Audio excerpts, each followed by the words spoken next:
आज हम उस विषय पर चर्चा करने जा रहे हैं जो हर इंसान के मन में कभी न कभी कौतूहल पैदा करता है, नियति।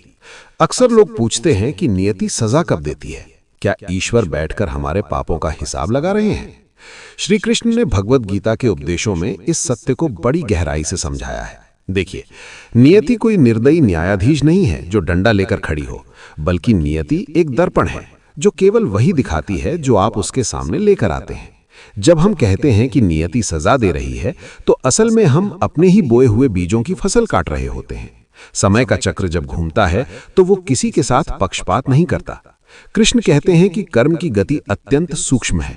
हमें लगता है कि हमने आज कुछ गलत किया और उसका परिणाम तुरंत नहीं मिला तो शायद हम बच गए, लेकिन यही हमारी सबसे बड़ी भूल है। प्रकृति कभी उधार नहीं रखती, वो सही समय की प्रतीक्षा करती है, उस समय की जब वो प्रहार सबसे अधिक प्रभावशाली हो, ताकि जीव उससे कुछ सीख सके।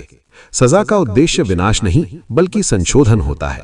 जब अहंकार इतना बढ़ जाए कि व्यक्ति खुद को सत्य और धर्म से ऊपर मानने लगे, तब नियति सक्रिय होती है। वो आपको तब नहीं मारती जब आप शक्तिशाली होते हैं, वो आपको तब मारती है जब आप भीतर से खोखले हो चुके होते हैं। सोचिए, दुर्योधन को सजा कब मिली? क्या उसी दिन मिली जब उसने द्रौपदी का अपमान किया था?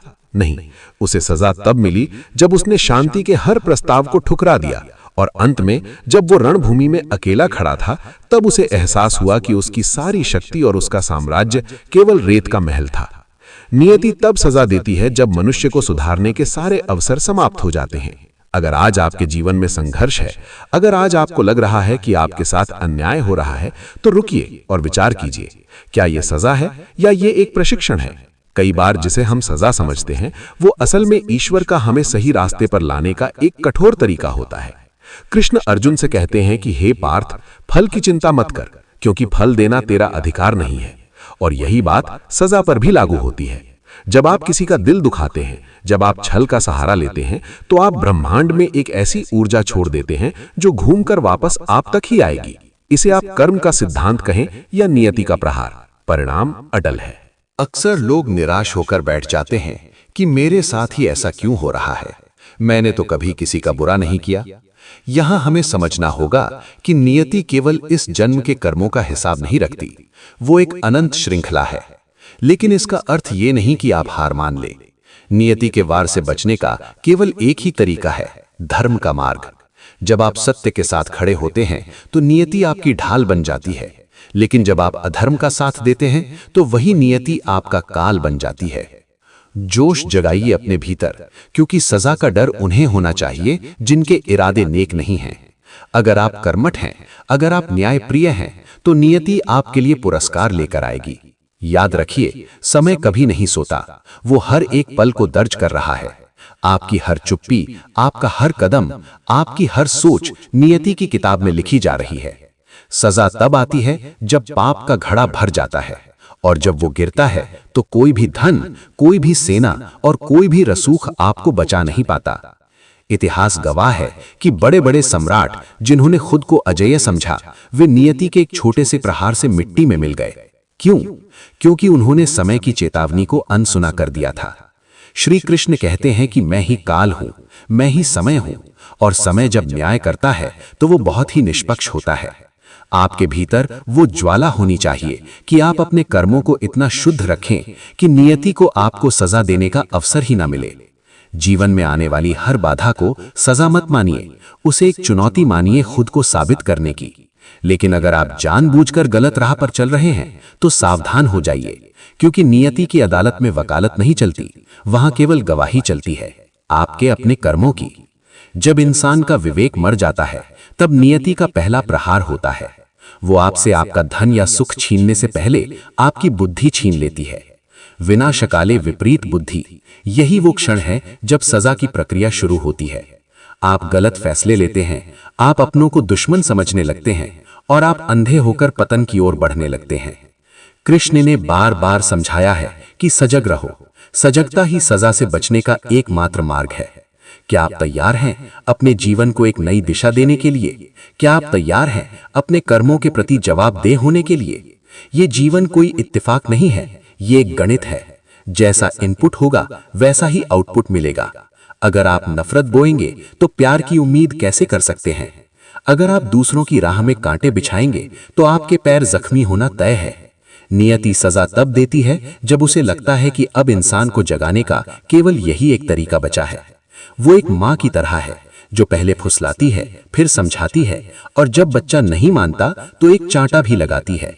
वो चांटा ही सजा है। आज अपने भीतर झांक कर देखिए, क्या कोई ऐसा कार्य है जो आपको अंदर ही अंदर कचोट रहा है? अगर है तो उसे सुधारने का प्रयास कीजिए, इससे पहले कि नियति अपना काम शुरू करे। पश्चाताप और सुधार सजा को कम कर सकते हैं, लेकिन कर्मों के फल से पूरी तरह कोई नहीं बच सकता। नियति की मार खामोश होती है, लेकिन उसकी गूंज सदियों तक सुनाई देती है। जो लोग आज दूसरों का हक मार रहे हैं, जो लोग सत्ता के नशे में अंधे हैं, जो लोग मासूमों की आह ले रहे हैं, उन्हें लग सकता है कि वे जीत रहे हैं, पर याद रखना, नियति का न्याय धीमा हो सकता है, पर वो कभी चूकता नहीं। कृष्ण के सुदर्शन चक्र की तरह वो अदृश्य रूप से घूम रहा है। जिस दिन वो रुकेगा, उस दिन न्याय होगा। अपनी ऊर्जा को सही दिशा में लगाइए। ये मत सोचिए कि आप दूसरों को धोखा दे रहे हैं। असल में आप नियति के साथ जुआ खेल रहे हैं, जिसमें हार आपकी निश्चित है। जोश लाइए अपने चरित्र में, अपनी सच्चाई में। दुनिया आपको कमजोर समझ सकती है, लेकिन अगर आपकी नीयत साफ है तो ब्रह्मांड की सबसे बड़ी शक्ति आपके पीछे खड़ी है। नियति तब सजा देती है जब आप प्रकृति के नियमों का उल्लंघन करते हैं, जब आप मानवता को भूल जाते हैं, जब आप केवल स्व के बारे में सोचने लगते हैं। ये सजा कोई श्राप नहीं है, ये संतुलन बनाने की एक प्रक्रिया है। जैसे समुद्र अपनी लहरों से गंदगी को किनारे फेंक देता है, वैसे ही समय का प्रवाह अधर्म और अहंकार को किनारे लगा देता है। आप इस प्रवाह के साथ चलिए, इसके विरुद्ध नहीं। जीवन के युद्ध में अर्जुन की तरह संघर्ष कीजिए, लेकिन कृष्ण की तरह मर्यादा में रहकर। जो मर्यादा तोड़ता है उसे नियति तोड़ देती है, जो सत्य को दबाता है उसे नियति कुचल देती है। इसलिए डरिए मत, बल्कि जागरूक बनिए। अपने हर कार्य को ईश्वर को समर्पित कीजिए। जब कर्म पूजा बन जाता है तो सजा का भय समाप्त हो जाता है और जीवन एक उत्सव बन जाता है। क्या आपने कभी सोचा है कि कुछ लोग बहुत मेहनत करते हैं फिर भी असफल होते हैं, और कुछ कम मेहनत में बहुत पा लेते हैं? ये भी नियति का एक हिस्सा है, लेकिन यहाँ सजा नहीं बल्कि पिछला हिसाब किताब चल रहा होता है। इसलिए कभी किसी से तुलना मत कीजिए। अपने हिस्से का युद्ध पूरी ईमानदारी से लड़िए।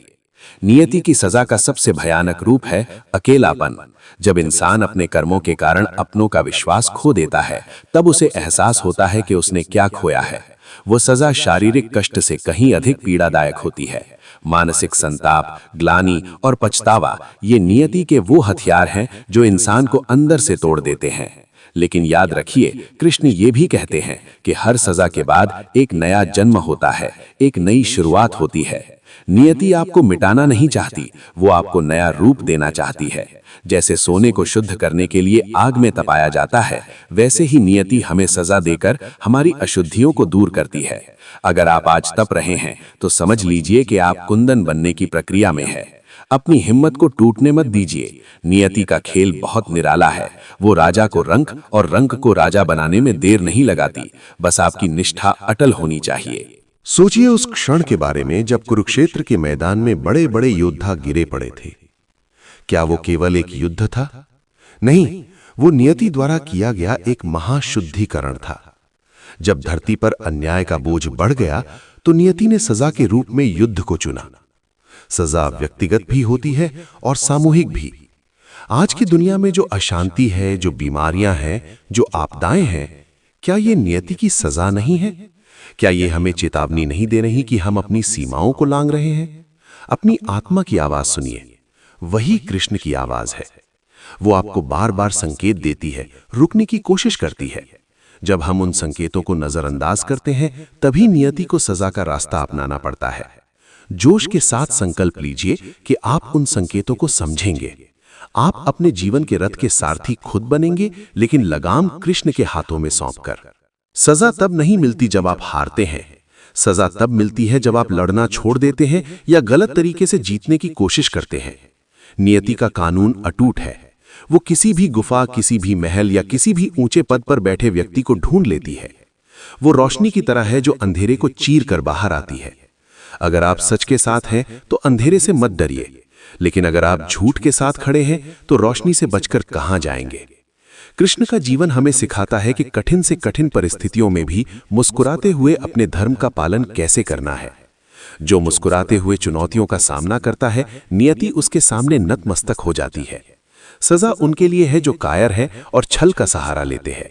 वीर तो वो है जो अपने कर्मों का फल भुगतने के लिए भी तैयार रहता है और उसे सुधारने के लिए भी। आपकी रगों में जो खून दौड़ रहा है, उसमें वो उबाल होना चाहिए कि आप अपनी तकदीर खुद लिख सकें।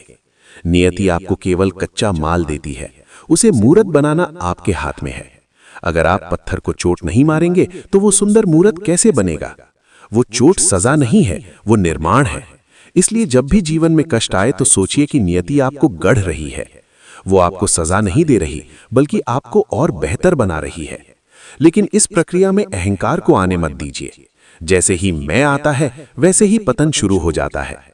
कृष्ण ने हमेशा हम और धर्म की बात की है। जब आप पूरे ब्रह्मांड के कल्याण की बात करते हैं तो पूरा ब्रह्मांड आपकी रक्षा में लग जाता है।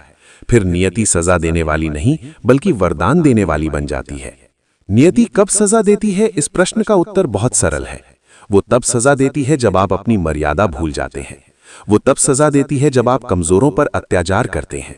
वो तब सजा देती है जब आप प्रकृति के उपहारों का अपमान करते हैं। लेकिन याद रखिए, सजा देने में उसका कोई निजी स्वार्थ नहीं है। वो केवल एक संतमन है। आप जैसा देंगे वैसा पाएंगे। ब्रह्मांड एक प्रतिध्वनि है।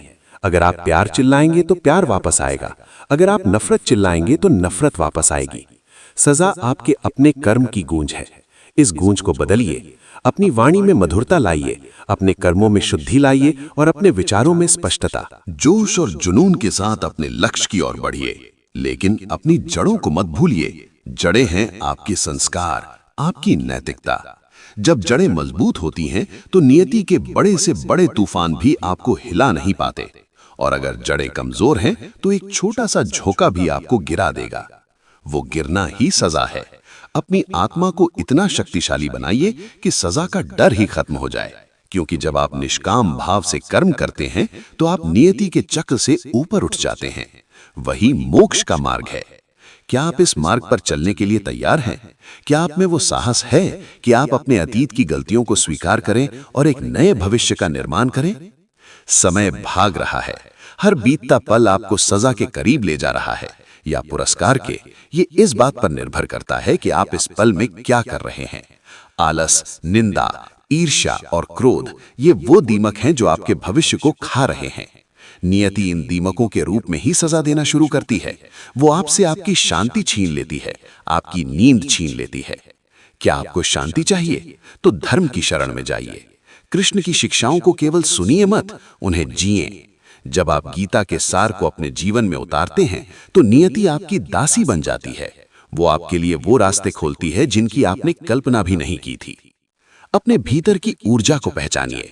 आप केवल मांस और हड्डियों के पुतले नहीं हैं, आप उस असीम चेतना का हिस्सा हैं जिसने इस पूरी नियति को रचा है।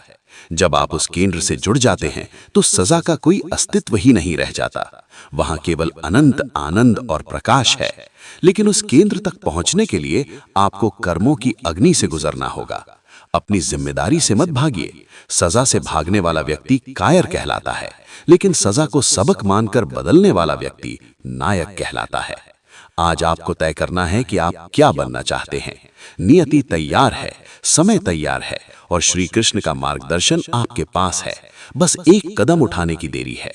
अपनी सोच बदलिए, अपनी नीयत बदलिए और आप देखेंगे कि जिस नियति से आप डर रहे थे, वही आपका हाथ पकड़कर आपको सफलता के शिखर तक ले जा रही है। सजा का भय उसे होता है जो अंधकार में रहता है। आप प्रकाश की संतान हैं, प्रकाश की ओर बढ़िए। जब मनुष्य अपनी शक्ति का दुरुपयोग करता है तो नियति उसे उसकी सीमाओं का एहसास कराती है। वो प्रहार कभी पद के रूप में होता है, कभी सम्मान के रूप में और कभी स्वास्थ्य के रूप में। लेकिन ये सब केवल बाहरी संकेत हैं। असली सजा तो मन की अशांति है। क्या आपने देखा है कि कुछ लोगों के पास सब कुछ होते हुए भी वह खुश नहीं रहते? वो नियति की सबसे सूक्ष्म सजा है। उनका मन ही उनका नर्क बन जाता है। वहीं दूसरी ओर एक गरीब व्यक्ति भी अगर संतुष्ट है तो वो नियति के पुरस्कार का आनंद ले रहा है। सुख और दुख की परिभाषा आपके कर्मों से तय होती है। इसलिए किसी और को दोष देना बंद कीजिए, न समाज को, न परिस्थितियों को और न ही ईश्वर को। आप स्वयं अपनी नियति के रचयिता हैं। कृष्ण ने सिखाया है कि युद्ध क्षेत्र में हथियार उठाना भी धर्म हो सकता है और चुप रहना अधर्म। इसलिए सही और गलत की पहचान करना सीखिए। अगर आप अन्याय होते देख रहे हैं और चुप हैं, तो याद रखिएगा, नियति आपको भी सजा देगी। तटस्थ रहना भी एक कर्म है और उसका भी फल मिलता है। जोश जगाइए कि आप न्याय के लिए खड़े होंगे, चाहे परिणाम कुछ भी हो। जब आप सत्य के पक्ष में खड़े होते हैं तो नियति आपकी गवाह बनती है, और जिस व्यक्ति की गवाह नियति हो, उसे ब्रह्मांड की कोई भी सजा तोड़ नहीं सकती। वो अजेय हो जाता है, अमर हो जाता है। अपने संकल्प को फौलाद की तरह मजबूत बनाइए। नियति केवल उन्हें सजा देती है जो कच्चे होते हैं, जो प्रलोभन में बह जाते हैं, जो अडिग हैं, जो मर्यादा के प्रति वफादार हैं। उनके लिए नियति फूलों की सेज बिछाती है।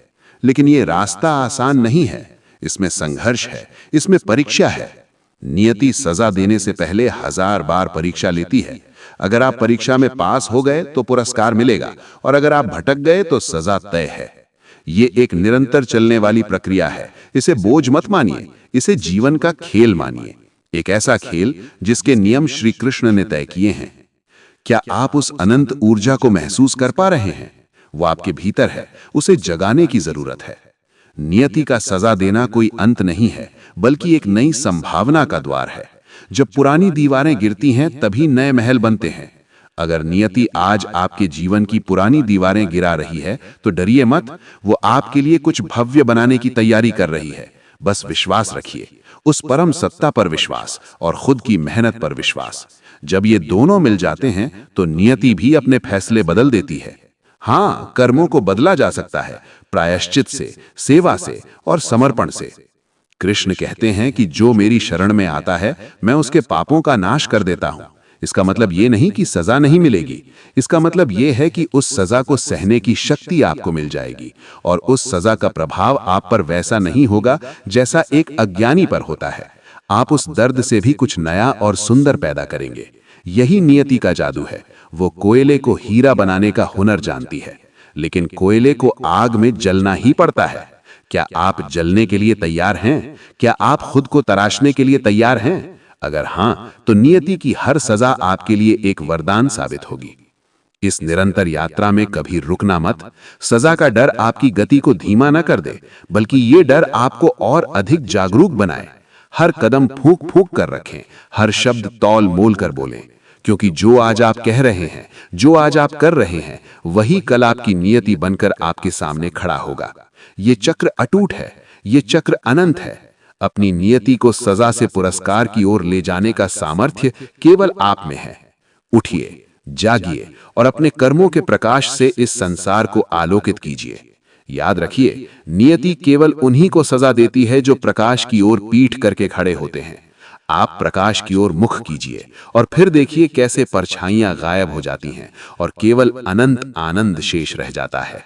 जीवन के हर मोड़ पर हमें चुनाव करना पड़ता है। सही का चुनाव आपको नियति के कोप से बचाता है, गलत का चुनाव आपको सजा के पिंजरे में डाल देता है। और ये चुनाव हर क्षण होता है। जब आप किसी भूखे को देखते हैं, जब आप किसी की सफलता पर ईर्ष्या करते हैं, जब आप आलस में समय बर्बाद करते हैं, हर बार आप अपनी नियति चुन रहे होते हैं। सजा अचानक नहीं आती, वो धीरे धीरे आपके कर्मों से निर्मित होती है। जैसे बूंद बूंद से घड़ा भरता है, वैसे ही छोटे छोटे गलत कर्म सजा का पर्वत बना देते हैं। इस पर्वत को बनने से रोकिए। आज ही इसी वक्त से अपने विचारों पर पहरा बिठाइए, अपने जुनून को सही दिशा दें। वो आग जो दूसरों को जलाने के काम आती है, वही आग भोजन पकाने और उजाला करने के काम भी आ सकती है। नियति आपको केवल आग देती है, आप उसका क्या करते हैं यही तय करता है कि आपको सजा मिलेगी या सम्मान। श्री कृष्ण ने हमें वो विवेक दिया है जिससे हम इस चुनाव को सही तरीके से कर सकें। अपनी बुद्धि को स्थिर रखें, स्थित प्रज्ञ बने। जो सुख और दुख में, जय और पराजय में एक समान रहता है, नियति उसे सजा नहीं दे सकती, क्योंकि उसने सजा और पुरस्कार दोनों को जीत लिया है। वो बंधनों से मुक्त है। क्या आप मुक्त होना चाहते हैं? क्या आप सजा के इस चक्र से बाहर निकलना चाहते हैं? तो अपने कर्मों को ईश्वर अर्पण करना सीखिए। जब आप कर्ता होने का अहंकार छोड़ देते हैं तो कर्मों का फल आपको नहीं चिपकता। तब आप नियति के स्वामी बन जाते हैं, उसके गुलाम नहीं। ये एक महान सत्य है जिसे समझने के लिए साहस चाहिए। वो साहस आपके भीतर है, उसे बाहर लाइए। दुनिया की भीड़ में मत खोइए। अपनी एक अलग पहचान बनाइए जो सत्य और न्याय पर आधारित हो। नियति आपका सम्मान करेगी। याद रखिए, नियति का न्याय अंतिम है। यहाँ कोई भ्रष्टाचार नहीं चलता, यहाँ कोई सिफारिश नहीं चलती, यहाँ केवल आपका चरित्र चलता है। जब आप इस नश्वर शरीर को छोड़ेंगे तो आपके साथ न धन जाएगा न पद, केवल आपके कर्म जाएंगे। उन कर्मों की पोटली ही तय करेगी कि आगे का रास्ता कैसा होगा। सजा यहाँ भी है और वहाँ भी, लेकिन जो कृष्ण के प्रेम में रंगा है उसके लिए न यहाँ कोई डर है न वहाँ, क्योंकि प्रेम ही वो शक्ति है जो नियति के कठोरतम दंड को भी कोमल बना देती है। अपने भीतर के उस योद्धा को जगाइए जो सो गया है, जो परिस्थितियों से डरता है, जो नियति की सजा से घबराता है। उसे बताइए कि तुम उस परमात्मा के अंश हो जिसकी मर्जी के बिना एक पत्ता भी नहीं हिलता। फिर डर कैसा? अगर सजा मिली है तो उसे स्वीकार कीजिए, उससे सीखिए और आगे बढ़िए। गिरना बुरा नहीं है, गिरकर न उठना बुरा है। नियति आपको गिराती है ताकि आप और मजबूती से खड़े हो सकें। अपनी हार को अपनी जीत की नींव बनाइए। हर सुबह एक नया अवसर है अपनी नियति को बदलने का। कल जो हुआ उसे बदला नहीं जा सकता, लेकिन आज जो होगा वो आपके वश में है। अपने आज को इतना सुंदर बनाइए कि कल की नियति खुद ब खुद संवर जाए। सजा के बारे में सोचकर समय बर्बाद मत कीजिए, बल्कि उन कर्मों के बारे में सोचिए जो आपको सजा से मुक्त कर सके। सेवा, दया, प्रेम और कर्तव्य, ये वो 4 स्तंभ हैं जिन पर एक महान नियति का निर्माण होता है। इन स्तंभों को मजबूत कीजिए। जैसे जैसे आप इस मार्ग पर बढ़ेंगे, आप महसूस करेंगे कि आपके जीवन से डर गायब हो रहा है।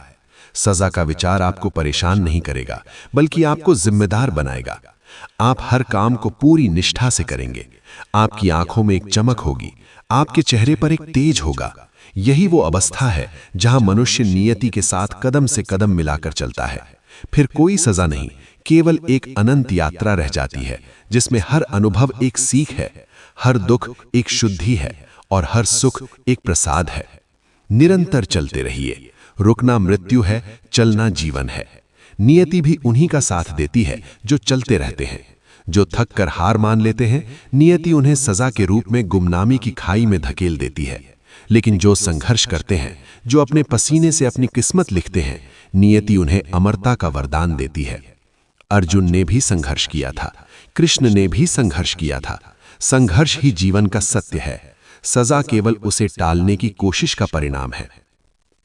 अपने भीतर की उस दिव्य ज्योति को कभी बुझने मत दीजिए। वो ज्योति ही आपका मार्गदर्शन करेगी जब नियति का अंधकार आपको घेर लेगा। वो ज्योति ही आपको याद दिलाएगी कि आप कौन हैं और आपका उद्देश्य क्या है। सजा केवल एक धूल है जो आपके आईने पर जम गई है। इसे साफ कीजिए और अपना असली चेहरा देखिए। आप अनंत हैं, आप अविनाशी हैं। नियति की कोई भी सजा आपकी आत्मा को छू भी नहीं सकती अगर आप अपने केंद्र में स्थित हैं। क्या आप तैयार हैं इस महान यात्रा के लिए? क्या आप तैयार हैं अपनी नियति के साथ आंख से आंख मिलाकर बात करने के लिए? जोश भरिए अपनी सांसों में। ये जीवन एक वरदान है, इसे सजा मत बनाइए। अपनी गलतियों से सीखिए, अपनों को क्षमा कीजिए और खुद को भी क्षमा कीजिए।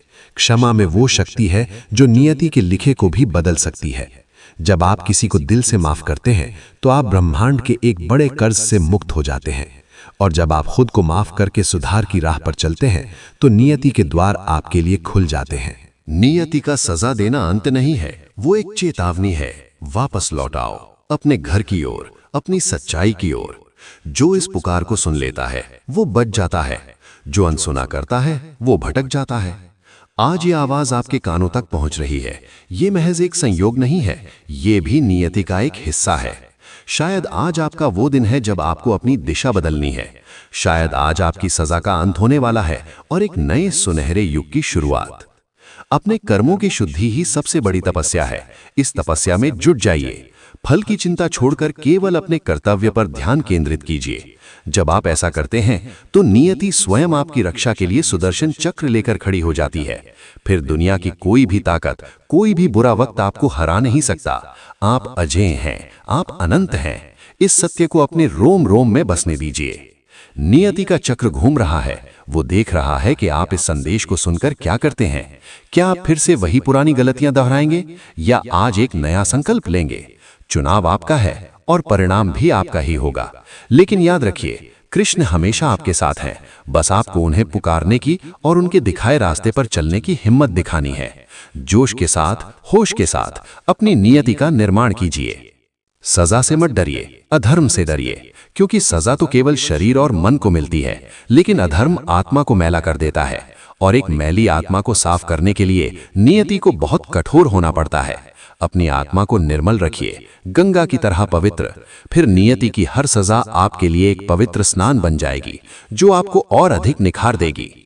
समय की गूंज को सुनिए, वो आपसे कुछ कह रही है। वो कह रही है कि उठो, अपना धनुष उठाओ और लड़ो अपने भीतर के विकारों से। वही असली महाभारत है। और उस महाभारत में अगर आप जीत गए तो नियति आपकी मुट्ठी में होगी।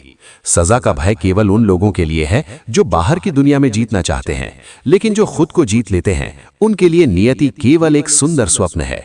इस जोश को कम मत होने दीजिए, इसे अपने जीवन का आधार बनाइए। हर दिन, हर पल अपने आप से कहिए कि मैं अपने कर्मों का स्वामी हूं, मैं अपनी नियति का निर्माता हूं। मुझे कोई सजा नहीं तोड़ सकती, क्योंकि मैं सत्य के साथ हूं और सत्य ही ईश्वर है। जब ईश्वर आपके साथ है तो नियति का हर प्रहार एक आशीर्वाद है। निरंतर बढ़ते रहिए, बिना थके, बिना रुके। आपकी मंजिल आपका इंतजार कर रही है, और वो मंजिल सजा नहीं, वो मंजिल है अनंत शांति और सर्वोच्च सफलता। नियति केवल रास्ता दिखाती है, चलना आपको ही होगा, और जो चलता रहता है उसे मंजिल जरूर मिलती है। श्री कृष्ण की कृपा आप पर बनी रहे और आप अपने कर्मों से एक ऐसी नियति रचें जिसे आने वाली पीढ़ियां प्रेरणा के ऊट में देखें। इस पथ पर चलते हुए आपके मन में जो भी शंकाएं आएं, उन्हें कृष्ण के चरणों में समर्पित कर दें। जब समर्पण गहरा होता है तो संदेह मिट जाता है, और जहां संदेह नहीं होता वहां केवल विश्वास और शक्ति होती है।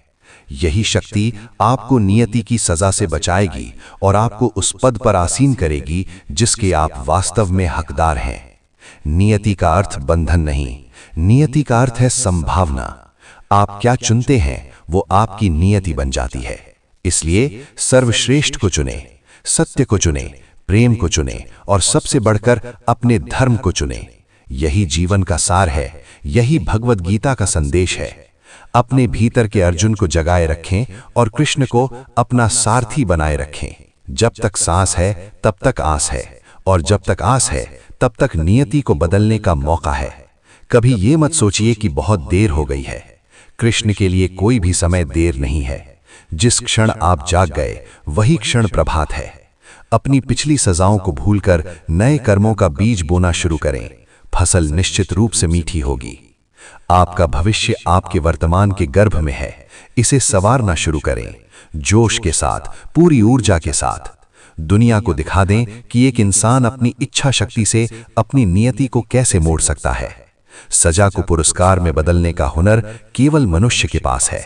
इस हुनर का इस्तेमाल करें, अपनी यात्रा को जारी रखें, क्योंकि ये सफर बहुत लंबा और बहुत सुंदर है। नियति के हर उतार चढ़ाव का आनंद लें। जैसे समुद्र की लहरें कभी ऊपर जाती हैं और कभी नीचे, वैसे ही जीवन है। नीचे गिरना सजा नहीं है, वो केवल अगली छलांग की तैयारी है।